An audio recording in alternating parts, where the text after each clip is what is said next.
and thank you for joining me. It's Kirsten and we are doing Battle of the Booktuber week 1, and as you can see I'm starting this really early in the year. I'm starting this January, I think it's like 3rd today. So we've still got all the Christmas stuff up. We'll be taking that down. Gonna be taking that down soon, but I wanted to get started on this video because one of the books that I'm going to be reading for it I already own on Kindle, and you know what, I've got 10 books to read before July around my usual reading stuff, so I need to get straight into it. I don't want to fall behind, don't want to put that pressure on myself. So starting off with, for me, Booktuber 1, that's all the information that I've been given. Now if you do not know what Battle of the Booktubers is, I'm going to give it a quick overview. I'm not going to do this for every single vlog because you're going to have quite a few. Battle of the Booktubers is a competition that I took part in last year, which was hosted by Danny. It's basically where she gets a bunch of booktubers together and we fight it off to see who can give the best book recommendations. Now I don't know who's giving me these recommendations. I have a few different competitors that I am up against. We have Leandra, we've got Rainy, we've got Victoria, and we have Sam. I will have everyone linked below. It's so much fun. I loved taking part last year, and this year it is the championship round. Now I'm going with Booktuber 1, and the ones that I'm reading for Booktuber 1 is a book I've never heard of before, Shoestring Theory by Marina Costa. Never heard of this book before, ever, but I love the cover. This is the most gorgeous cover I have ever seen. I am in love with it. So I am going to be reading that. However, that is not the book I'm going to be starting this video off with. So I'm going to go into what that book is about when I actually start it. On Goodreads though, it seems to be a very underrated book. There's literally only 318 ratings, but it's got a really good rating. It's got 4 stars. So we'll see if I like this one. I am intrigued by it, but the book I'm going to be starting with is the horror pick, which is Someone You Can Build a Nest In. And this is by John Wiswell, and I was interested in this book because of Gavin, Gabby and Katie did this reading challenge thing where they were they each of them chose a book and they all had to read it, and they did different videos on it. It was really fun. They all seem to really love this book. It is a cozy horror, which I am so intrigued by, and this is the book that I already own on Kindle because I think a couple months ago it was on Kindle's 99p deals, and I was like, well, I really want to give this one a try, so why not? And now I have an excuse to read it. So this is the one I'm going to be starting off with, and it says here that it is a creepy, charming, monster-slaying fantasy romance, but it's also a horror. Sheshen has made a mistake fatal to all monsters. She's fallen in love. Sheshen is a shapeshifter who happily resides in an amorphous lump at the bottom of a ruined manor. When her rest is interrupted by hunters intent on murdering her, she constructs a body from the remains of past meals, a metal chain for a backbone, borrowed bones for limbs, and a bear trap as an extra mouth. However, the hunters chase Sheshen out of her home and off a cliff. Badly hurt, she's found and nursed back to health by Homily, a warm-hearted human who has mistaken Sheshen as a fellow human. Homily is kind, nurturing, and would make an excellent co-parent, an ideal place to lay Sheshen's eggs so their young could devour Homily from the inside out. Hence, you know, the horror part of this. But as they grow close, she realises humans don't think about love that way. Sheshen hates keeping her identity secret from Homily, but just as she's about to confess, Homily reveals why she's in the area. She's hunting a shape-shifting monster that supposedly cursed her family. Has Sheshen seen it anywhere? This sounds really fun and interesting. I'm just really intrigued by this. All the reviews that I saw in this book, I mean from those videos that I already mentioned, they loved it. They thought it was such a good book. All of them agreed this is a horror book, but make it cozy horror. So I'm really excited. I've got 2 cozy books for this video, so they definitely succeeded in giving me cozy. It's a horror book I've been interested in reading, and you know, I've been intrigued, like, what is cozy horror? How is that gonna work? I don't know. So excited to take part in another round of Battle of the Booktubers and see who is the champion among champions. I don't know, but this is amazing. I think this was a fantastic thing that Danny's put together. It was a highlight of 2024, getting to know my different competitors and building friendships and things. Like, it has been truly amazing. I'm so excited. I'm gonna go go into like theories of who I think recommended me these books and things like that a little bit later in the video. And this video is probably going to span like a month, maybe 2, but I hope you're all doing really, really well. I am so intrigued. It's really weird to be filming the start of this in January knowing that I'm not seeing you till July, or like you're not seeing it till July, but I can't wait. I'm so excited for this. I have been so nervous. I did not stop talking about this during December because I was like reading loads of different books to see like what am I going to recommend to my fellow competitors and stuff. Like, it has just been my life for the last however long, and I have loved every single minute of it, and I think these books are going to be amazing. So I'm going to be reading both of these on my Kindle, which I'm really happy about. I've been wanting to read on my Kindle more because I do find it so easy to relax to. Very excited about both of these. It's really nice to have a book that I've never heard of that's been recommended to me, which is another thing I love about these videos and this competition in general, is the amount of books that I've had recommended to me that I haven't heard of before. I did have, actually, let me briefly mention, there were 2 other books that were recommended to me, the second option. So the second option for Cozy was Dark and Secret Magic, and the other one was Don't Let the Forest In. Now it's really interesting because once again I have been given duplicate recommendations, and both of those 2 books were duplicate recommendations, so I'm really intrigued. I went with the first options that was given to me, which, because I haven't explained that very well. So in the 2 genres, so you give them 2 genres, and then you have to give 2 recommendations for each genre. So I got 2 cozy recommendations and I got 2 horror recommendations, but they are ordered in 1 and 2. And the idea is you are meant to read the top 1 unless of course you can't read it for whatever reason. In my case, for all of the recommendations I got, I was able to read the top recommendation given to me. I just wanted to mention what the second ones were, and the fact that both of these have been recommended to me again. That's really intriguing. Definitely makes me want to read those books even more, because if multiple people are telling me, hey, we think you'll like this book, that's really intriguing to me to see what they're actually about. But I'm actually really happy with these top 2 choices. This was the one that I was like, I wouldn't change it. I'm really happy with the top choices that I'm going to be reading in this video. A few others in upcoming videos, I wish things had been slightly different, but we'll get into that. Not in this video though, that'll be future videos. But yes, okay, I've rambled on for long enough at the start of this video. I will check in when I've actually started Someone You Can Build a Nest In, what my initial thoughts are about this book, and I will be given star ratings because this is a challenge that we have to give star ratings, and we get points on the ratings of the books. So say somebody reads a book that I've recommended to them and it gets 5 stars, I get a lot of points for that. So we have to give star ratings, which is going to be interesting for me because if you've been around for a while, you know I don't generally do star ratings, so this is going to be really fun. I managed it last time with the help of Corpal, but I'm not using that anymore. So, but I think I will still break down different things about the book and mark it out of 5 and then do that, maybe. We'll see. We'll work that out. I don't have to worry about it yet because I haven't actually finished a book yet. So, okay, that's me done. Thank you so much again, Danny, for hosting this, and thank you all for watching. I hope you enjoy it. You'll have to let me know what you think. Like, do you have a prediction for how I'm going to get on with these books? You'll have to try and put that in the comments below. But right, okay, I've got so much to get on with right now, so I'm gonna get on and do all the things I need to do, and I'll catch up with you at some point.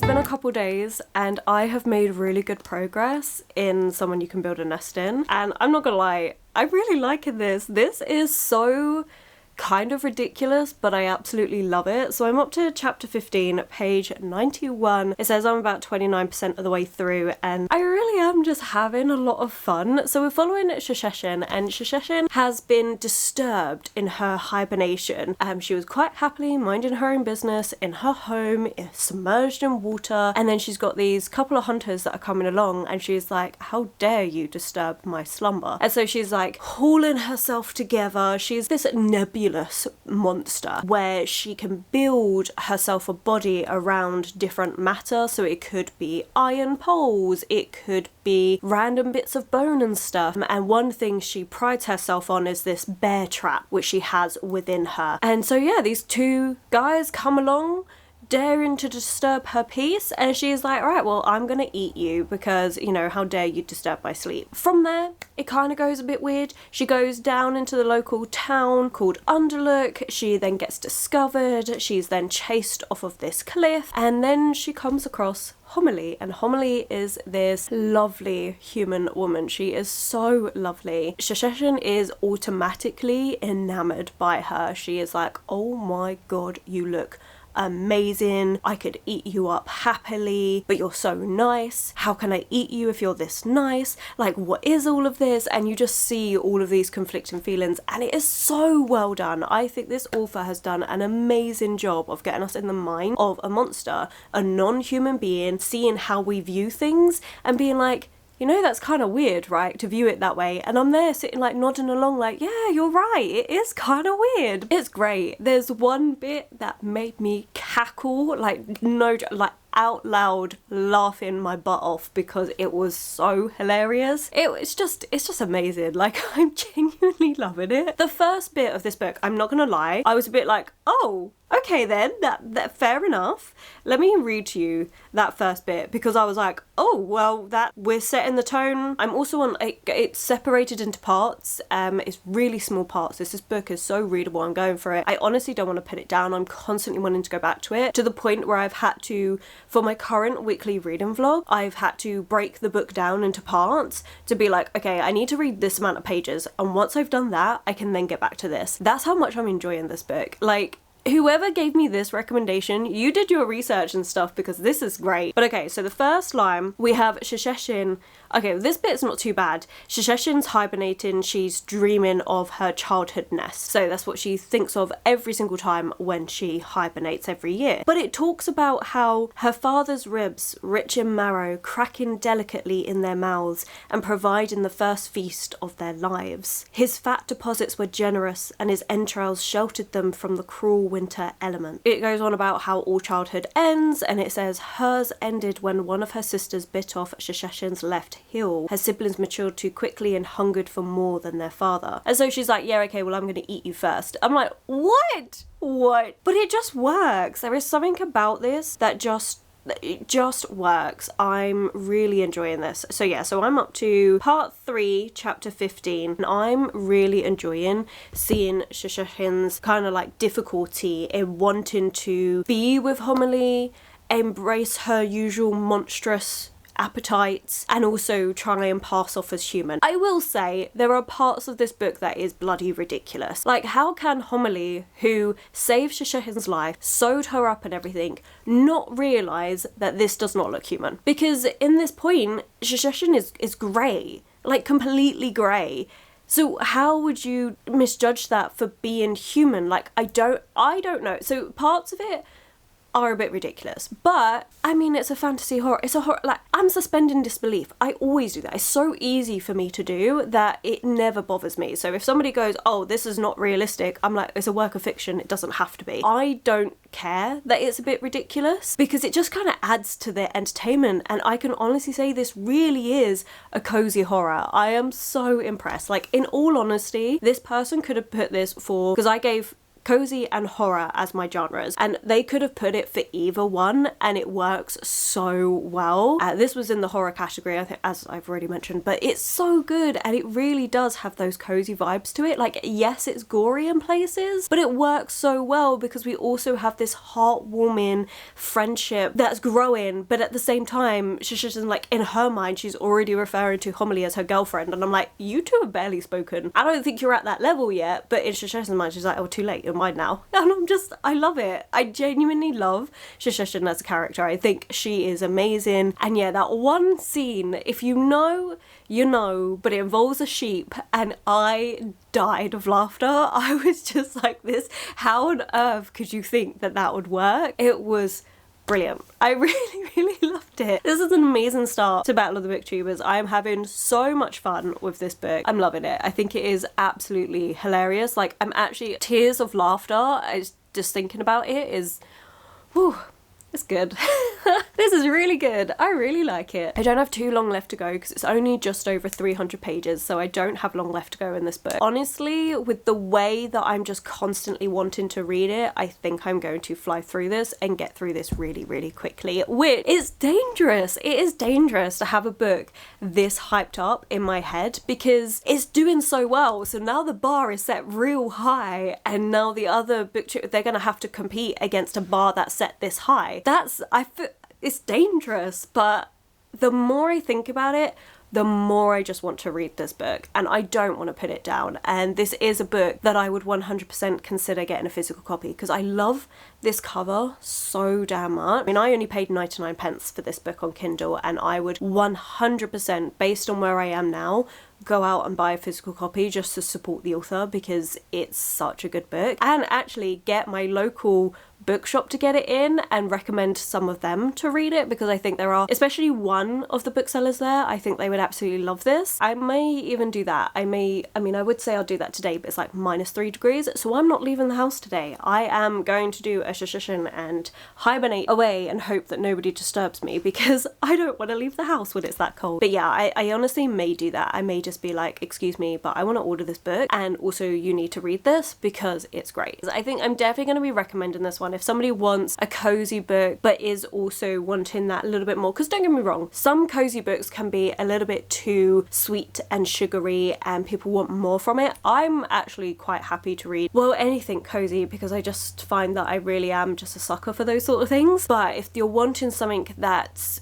cozy but you're also like, I don't want anything too sweet and stuff, but you still want to have those heartwarming feels but just with other stuff, like, this is the book for it. I really do think it is. It's so good. So yeah, I'm kind of nervous for every other book that comes after this in the competition. I have written down who I think could have possibly given me these recommendations, and I think it's Sam. I genuinely think it's Sam. So I wrote down everyone, like every single book I've been recommended, and then I put a question mark next to it on who I think has given me those recommendations. I do think, well, the thing is, Sam I also think could have given me a different one and be the third video I need to do, but also I feel like there's a high possibility that this one was Sam. I don't know. See, I do this and then I question myself, but I've written down Sam, but I do think that they could possibly be the third booktuber for me. I'm pretty confident on number 4 and number 2. It's just literally 1 and 3 I think is interchangeable. And the only reason why I'm questioning 3 is because of something that I was recently talking to this person about, that I'm like, I feel like it would be kind of cheaty of you, but also I kind of love it, which is got no bearing. I will explain when I get onto that video. But I think I'm going to stick with Sam. I think I'm just going to stick with Sam. I honestly don't think it could have started in a better way. This has been really good, but right now I need to stop waffling on in this video. I actually need to film my top books of 2024 because that's due to go up in a couple of days. Hence why we've got the piles of books ready to go. So I'm going to get on and do that. I'll catch up with you when I've read some more, and I am kind of nervous to have started off, like, I'm so happy I've started off this high, but also so nervous because I would hope it can just maintain this level, but also there's that side where you're like, what if you started out really high and the rest isn't going to be as good? Like, but I think it will be. I trust my competitors so much. I genuinely think all the recommendations, there's only a few out of all the recommendations that they've given me that I'm a little bit nervous of, but I can honestly say that for this video, I haven't been nervous for any of them. I'm actually very excited for them. Very strong start. But yeah, okay, right. I said I was going to go. Usual me, 2 minutes later, we're still waffling on, but okay, catch up with you soon.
finished Someone You Can Build a Nest In, and I'm kind of mixed feelings. So as we know, I was loving that first half of this book. I thought it was fantastic. I really enjoyed it. I loved, honestly, the humor, the connection between Homily and Shoestring. Like, I loved it. I loved it so much. I was really connecting to some of the things that Shoestring was thinking about and stuff. So we know I was absolutely loving it. I will say, by the halfway point, for me, the enjoyment was still there, but it wasn't as entertaining as that first half.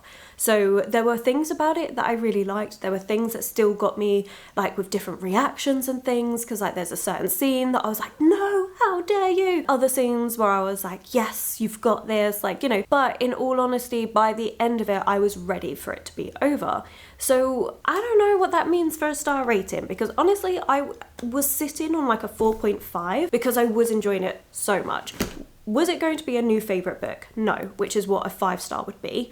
But I really did enjoy it. I had so much fun with these characters. All the things that I already said about that first half, I was like, yeah, this is going to be an easy 4.5, I think. But there were bits about the writing that had me dithering, like, should it be just a 4? Because some of the stuff about the writing, like, it could have been improved in a couple of places. Plus, it was a little bit unbelievable at times, which, again, I said, I'm not too worried about. But still, even it was a little bit ridiculous at times. But then I think I was still happy with the 4.5, and then it got towards the end of the book and I was like, actually, I think this is more just a 4-star.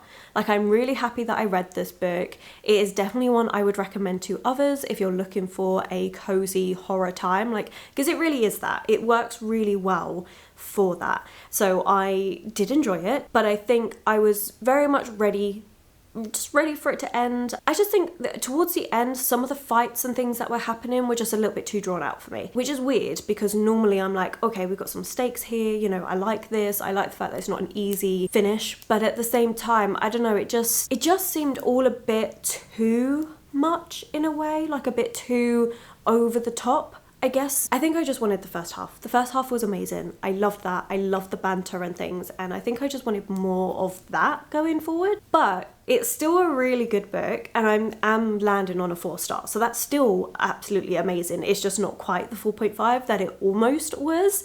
Like, so close to being 4.5. But I'm really happy with this book. I'm really pleased that I've read it. I'm glad that this challenge got me to actually read this, because I'm notoriously bad at getting loads of books on Kindle for 99p and then just never reading them. Like, I'm terrible at that. So that was really good to actually get me reading this book, and it has been a book that I've been interested in because of the fact that it's a cozy horror, and I can really see why it's classed as a cozy horror. Like, would I read loads of these? I don't know. I feel like, yeah, probably, because they're just fun.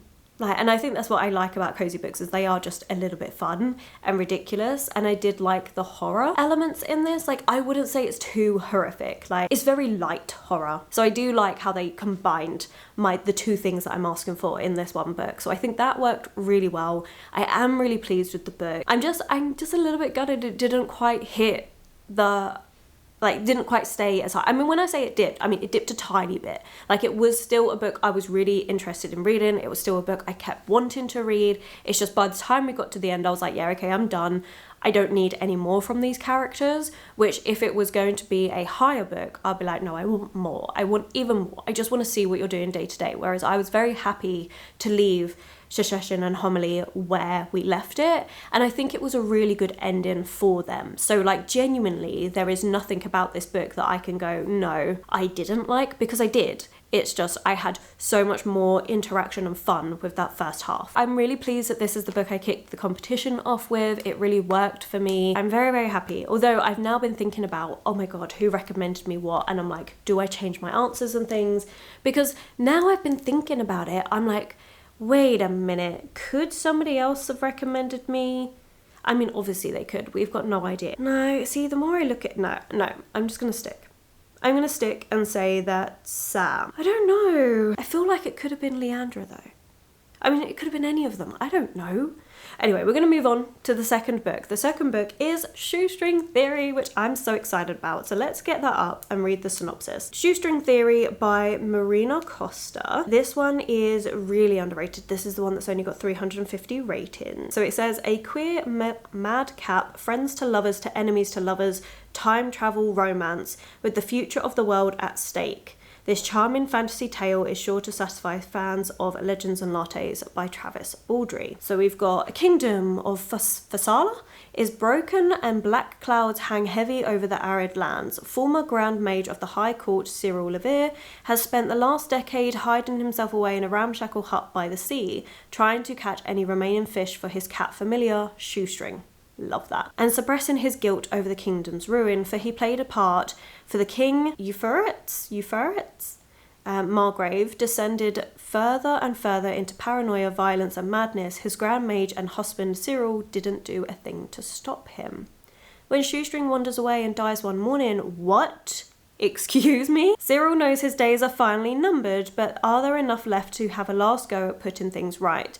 With his remaining lifeblood, he casts a powerful spell that catapults him back to a happier time in Farlason's history, a time when it was Euphrates' older sister Tig destined to ascend to the throne, before she died of a wasting disease, and a time when Cyril and Euphrates' tentative romance had not yet bloomed. If he can just make sure Euphy never becomes king, then maybe he can prevent the kingdom's tragic fate. But the magical oath he made to his husband at the altar, transcending both time and space, may prove to be his most enduring and most dangerous feat of magic to date. Wait, there's a love quadrangle. There's a crow familiar called Ganache. So yeah, okay, I'm not happy that this is all sparked by the cat going off to die. Like, what? Excuse me, that's... No, I don't want that to happen. But you know what, it's died of old age, so I guess still... Why? That just... Why? Wow. Okay, but yeah, so this is a newer book as well. It only published 8th of October 2024, and yeah, I'm looking forward to giving it a try. I don't know, has this author written anything? Oh, they've written a lot. For now though, I think I'm gonna have some of my ginger cake that I baked. Oh, I love ginger cake. I just felt like it was time to make another one of those. It was...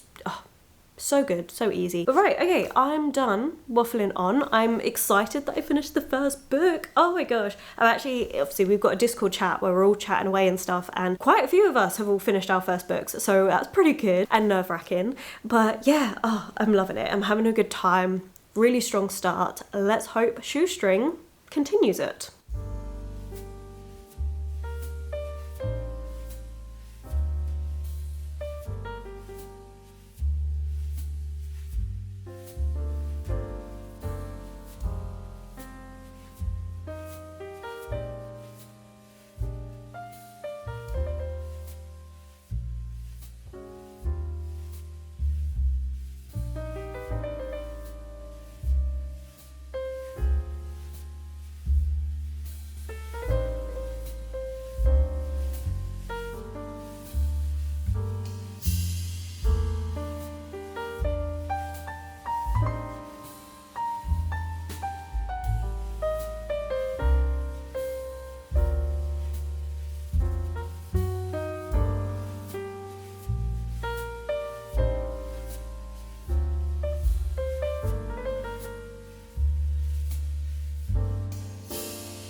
From the future is coming in to tell you that I managed to delete a clip, and I am gutted. So I filmed whole of this video that you've seen in January. It is now the start of April. We're in the first week of April, and I was going through, I'd finished off editing Battle of the Booktuber week 3, and I thought, you know what, let me just go in and double check that I've done what I need to do for Battle of the Booktuber 1, because I had it all edited apart from like the end screen and the intro plate, because those are things that can change close to time. I want to try and leave it as late as I can. So I thought, let me just go in. So I was just kind of randomly going through, realised that I needed to sort out a few bits with the intro and stuff, and I thought, while I'm here, let me check, make sure everything's going okay. And then I got to a clip that was missing. And I'm like, why do we have a black screen? What's happened to this clip? And then I looked on my phone where I've been keeping track of where everything is. So like, because I'm filming this, it's taken so many months to do, I've kept a notes app on my phone of all the different bits that should be in each video, where they're stored and things. And it said, oh, it was on a different memory card. I'd forgotten to switch. I was like, oh, no problem. Let me go grab that memory card, stick it in. It's not there. I double checked the memory card, it's not there.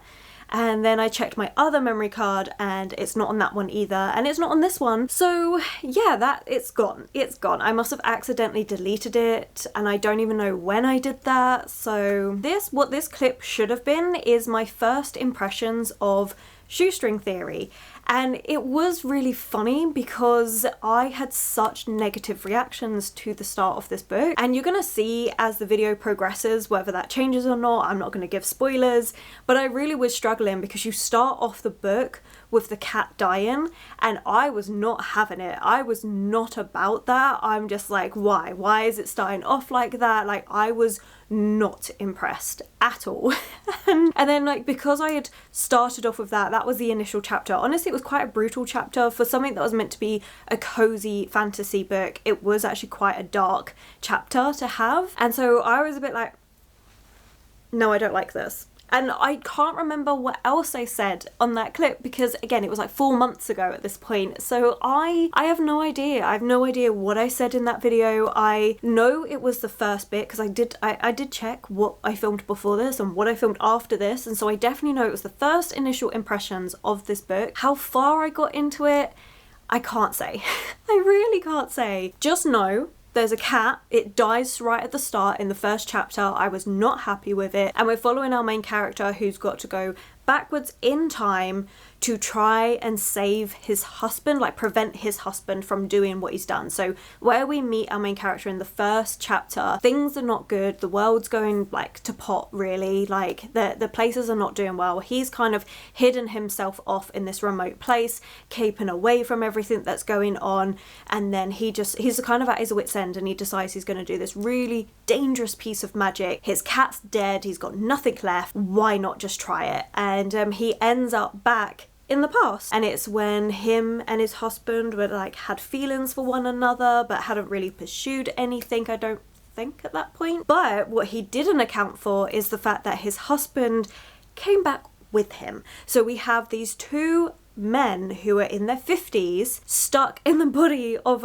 I think it was like 18 or 19-year-olds, and this whole thing that's going ahead. So our main character, he's got this really haphazard plan to try and sort out things, and in the next clip I kind of give him a hard time over how bad a plan that is. Considering he is 50, you would think he would have a better plan, but he doesn't. But I go into that in the next one, so that's fine. I don't need to go over that. So it was all my initial thoughts, but all you need to know is my initial thoughts were this book is not great. I was really disappointed. Obviously I hadn't known anything going into this book, like I hadn't heard of it before, so I had no preconceptions for this one. I wasn't a fan of it, to say the least, but you know, I will leave you to watch the rest of the video and how it actually all progresses from there. Yeah, I'm sorry that initial clip is gone. It's gone into the ether, and I can't even tell you what I said, so sorry about that, but I hope you enjoy the rest of this video. At this point, at the beginning of April, I have one book left for Battle of the Booktuber, so it's been really good. I've made some really good progress. I'm very, very happy with it all. I can't say anymore, so I'm just gonna leave you to watch the video, and yeah.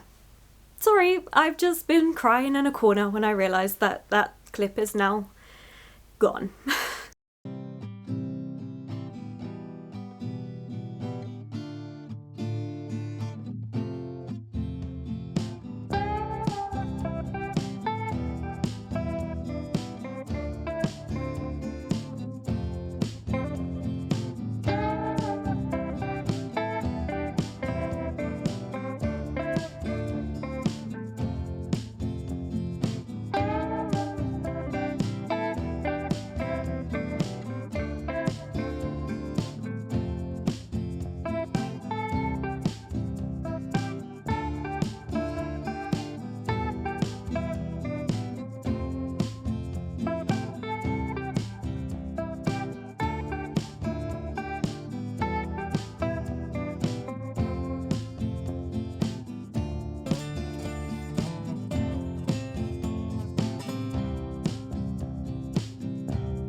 and honestly I'm so grateful I have this ring light because it is so overcast and miserable outside today. But this is the third update I have done this morning because of all the different videos I've got going on. Honestly, this update I have probably the most positive things to say, which is really good. So I'm up to chapter 15, page 224 of Shoestring Theory, and I am liking this book, which honestly, because I've just DNF'd a book for my cozy reading vlog, this is making me feel happier with this book. It's a very easy read. I'm not having to concentrate too much on it. I quite like the banter that we've got going on between Cyril and Tigris. Tigris is the sister of E that we're trying to save, and Cyril's like best friends with her. They've grown up with each other from a very young age. We've got this big plan going on to try and stop Eve from becoming this maniacal overlord that he ends up becoming in the future from where Cyril is from. And it kind of gets a bit ridiculous, and you would think for someone of Cyril's age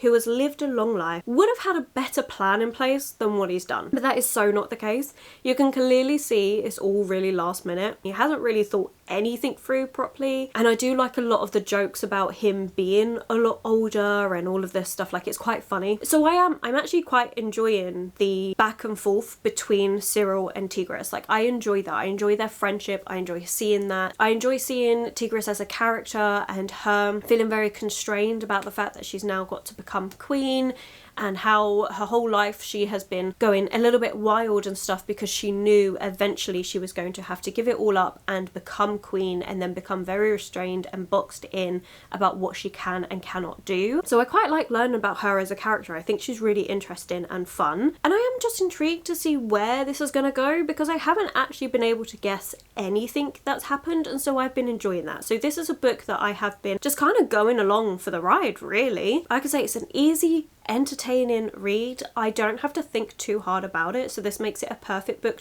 to pick up on my lunch breaks at work, because it really is one that I could just dip in and out of and be absolutely fine with it. It's not as good to me as someone could build a nest in, but also it's not bad. So it's gone from being like a 2.5 at the start of this book, so I really didn't like that first chapter, to a 3 because I was starting to get into it, to now like a 3.5. So we've got an upwards trajectory going on, and I'm still really intrigued to see where this relationship's gonna go, because we haven't had E and Cyril interact that much.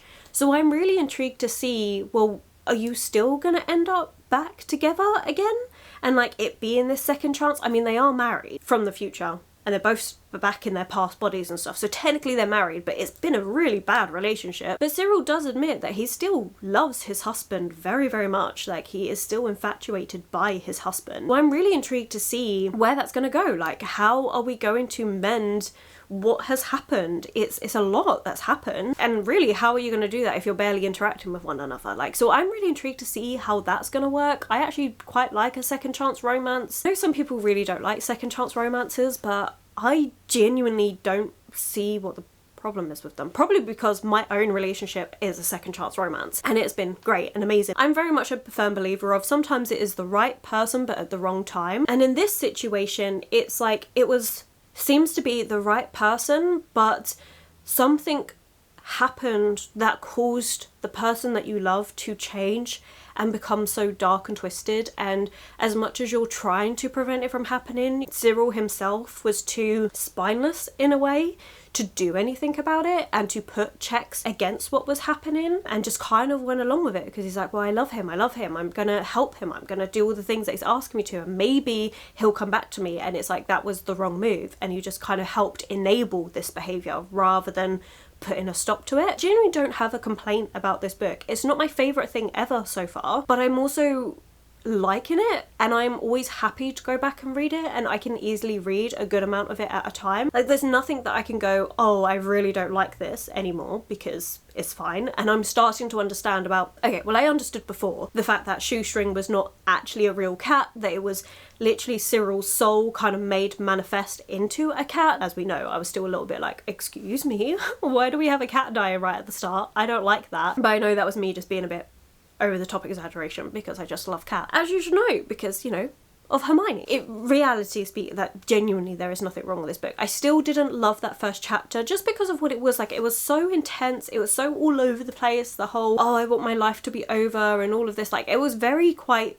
intense in that way, but it does get explained and you can kind of understand Cyril as a character, where you can see how he just lost sight of everything, how he really does just worship the ground his husband walks on, and for him to have lost that, it really did affect him in a really bad way. So I can understand it, to be quite honest. It makes sense for how the story is because we're going back in time to have not understood the context of it all and all of that. So yeah, I do think it was fine. If I went to reread that first chapter now, after where I am up to in the book, after getting to know Cyril as a character and understanding what was actually happening and things, I feel like I could understand it a lot more and connect to his character a lot more. It's kind of shocking when you first go into it, or at least that's what because it's meant to be a cozy book, and I was like, wait, what a minute, what's all of this going on? But it does actually make a lot of sense, which I'm really being terribly vague here. That's probably not helpful for anyone. But yeah, so far, liking this one. How many pages have I got left? I think I've got just over 100 pages to go. Yeah, I've got 130 pages to go of this book. Now, I actually want to talk about who I think's recommend me these books, because I have changed my mind again. Where's my phone? Hang on. So I've been writing this all down and changing my mind about 50,000 times. But okay, so this first booktuber, whoever that may be, obviously they recommended me Shoestring Theory, Dark and Secret Magic, Someone You Can Build a Nest In, and Don't Let the Forest In. Now, based on just that, I would say potentially still Sam or Rainy. Shoestring Theory made me think potentially Leandra, because Leandra really likes time travel stuff, so it kind of makes me feel like I wonder if she did that because it's a time travel story. But that would be the only reason why I would suspect Leandra for this one. If I then compare it to the other videos that I've got to do and the other books that have been recommended to me, I've now changed my mind. So it's weird because Victoria, I have just been certain, as soon as I got the book recommendations through, I was like, oh, that one's from Victoria. Straight away. Could kind of tell you why, based on one thing, but also 100, I've just been firm. And then the other three is where I keep changing my mind on things. After thinking about it a lot, I think I'm going to change my answer from Sam to Rainy. Mainly because I watched a recent video where Rainy got Someone You Can Build a Nest In, and she was talking about how, you know, it's one that she's been interested in a while, that it's meant to be like this cozy fun horror thing, and that just kind of made me go, I wonder if you're the one that recommended me this book then. So I could have that completely wrong though. Could still have that completely wrong. Between Rainy, Leander and Sam, they're the ones that I'm the most confused with on who's given me what recommendation, because I think there are books in all three where they could have recommended me different things. Like I say, Leandra because of Shoestring Theory with it being time travel stuff, and I'll explain the others when I get to those videos, which for you're going to be seeing in a week's time. For me, we'll get there when we get there, I guess. Got plenty of time. We're still in January. We're on the 15th of January. I think it's that. Watch me change my mind so many times over the months. Basically, I just don't know. The only one that I feel very confident in is Victoria for whatever reason. So that's that. The next update will be me finishing this book, giving the final star rating for this one. And yeah, so far, like I said, I'm actually happy with how this vlog's gone. I'm really happy with these recommendations. I think, yeah, like I said at the start of this video, these are the books that, the two in the #1 spot that I was really happy with, that I don't think I would have changed, that I would have been very happy to read these two, and honestly, I'm liking them. I'm glad that Shoestring Theory is improving for me. I'm quite stingy with giving out 5 stars as it is, so anything that can get into that 4-star territory is good for me, so I'm really happy with the fact that we've had Someone You Can Build a Nest In, and that being a 4-star read, close to a 4.5, like that was so close, to then having Shoestring Theory, which has just gone up and up. And honestly, depending on how this ending goes, I can very much see this book hitting a 4-star as well, so that is a really solid start to this. Anyway, right, we will come back in, probably give all of this recap all over again right at the end of this video, because I talk a lot and I really shouldn't be, because I've still got 2 more actual big videos to film today. Like, I've got so much to do. I've already updated 2 other vlogs that are going on, and now I've got to film 2 big videos, so I've got literally a whole day of talking ahead of me to all of you. So yeah, I should probably stop talking to you on this video and get filming the other stuff.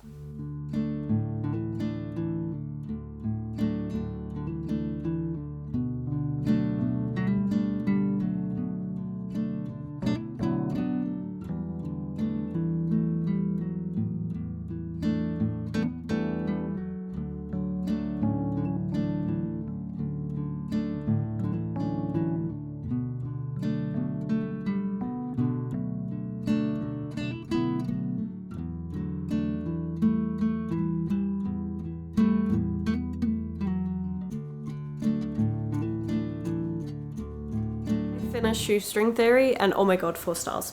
4 stars! Oh, I loved it so much. Oh, this was so good. Honestly, the progression with this book from being like down here to suddenly up here, oh my god, so good. I loved it, literally. I finished the update and then when I next picked that book up, twist after twist after twist, like it was so good and it was so many things I just wasn't expecting. And I feel like, you know what, maybe I should have expected those. I always say that. I always say that when there is an unexpected twist, I always go, oh, maybe I should have guessed this. It was just so good. It worked so well for the book, how I wanted it to go. It just, yes. Loved it. Loved it, loved it, loved it. Look, are there things you could nitpick about this book? 100%. But it just worked. It was just something I really ended up liking. I was really invested in the characters.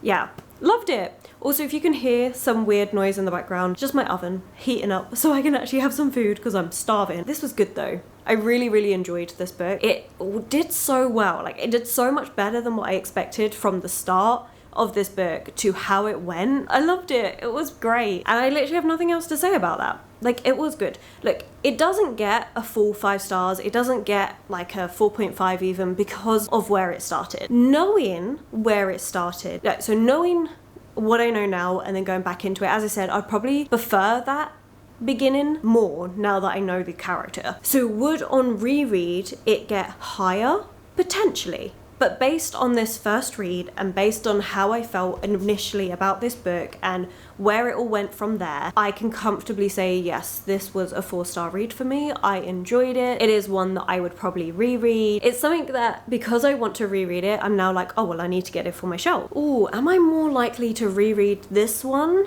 than Someone You Can Build a Nest In? I think so. I actually prefer a book that starts off a little bit weaker that gets stronger than a book that starts off really strong but ends weaker. Not that Someone You Can Build a Nest In ended badly, because I do think it was a good book. It's just I was ready for it to end, and I am more inclined to reread Shoestring Theory because I love the characters and all of that. After finishing it, I would be like, oh, I could happily reread this. Whereas finishing Someone I Can Build a Nest In, I was like, I am happy with this book. I would recommend this book, but I am happy to leave the characters where they are. Whereas Shoestring Theory, I think I got that a little bit more attached. It's kind of weird how that works. And this is why I struggle with star ratings, because that to me is like, well, then surely Shoestring Theory should have a higher rating than Someone You Can Build a Nest In, because both of these books are 4 stars. However, again, it's just because they did it in different ways. I don't think I can give Shoestring Theory higher knowing how I felt at the start of this book, but on reread I think I would give it higher. Whereas Someone Who Can Build a Nest In I thought was starting out higher. Like, honestly, it was so close to 5 stars, but it just didn't keep the momentum. So I think that's where the difference is. Like, I would reread both of these, it's just I would reread Shoestring Theory first. Does that make sense? I don't know, it's barely making sense to me. Hopefully it makes sense to you. This has been a really strong start. I am very happy with both of these books, the fact that they both got 4 stars. And this vlog did not take me 1 to 2 months to film, like at all. It took me 2 weeks. 2 weeks. That's how excited I was, how much I was enjoying these books, how quickly I was reading them. I honestly do think Shoestring Theory is going to be a book that stays with me. Oh god, do I just give it higher? Like, genuinely, I'm like, do I give Shoestring Theory a 4.5? Do I do that? I know I will reread this book, and if I was to give it a star rating upon reread, it probably would be a 4.5. I feel like based on how it ended, based on how much I loved these characters, the fact that I could happily read another book with these characters in, I feel like yes. Because, I mean, it's not got the 5 stars. Someone You Can Build a Nest In, staying at 4 stars. I liked it, it was a solid read, I will recommend it to others. 4 stars. Shoestring Theory made me so happy, that ending, like towards that ending bit, when things started getting better, when I started getting more invested. I think it's been a bit more of a roller coaster one. Okay, let's just do it. 4.5. Who would have thought? Like, genuinely, who would have thought? I went from going, no, I think this is like a 2.5, I'm not really happy, like the beginning of that, I was just not feeling it, to then end as a 4.5? Holy cows, I did not see that coming. Like, yeah. That was good. That was a good book. I really enjoyed it. Really happy with how that all went. How are the others gonna do compared to this? Oh, that's nerve-wracking. Oh, I'm so good. Right, anyway, that was amazing. A book I have never heard of getting a 4.5 from me. So good, so happy.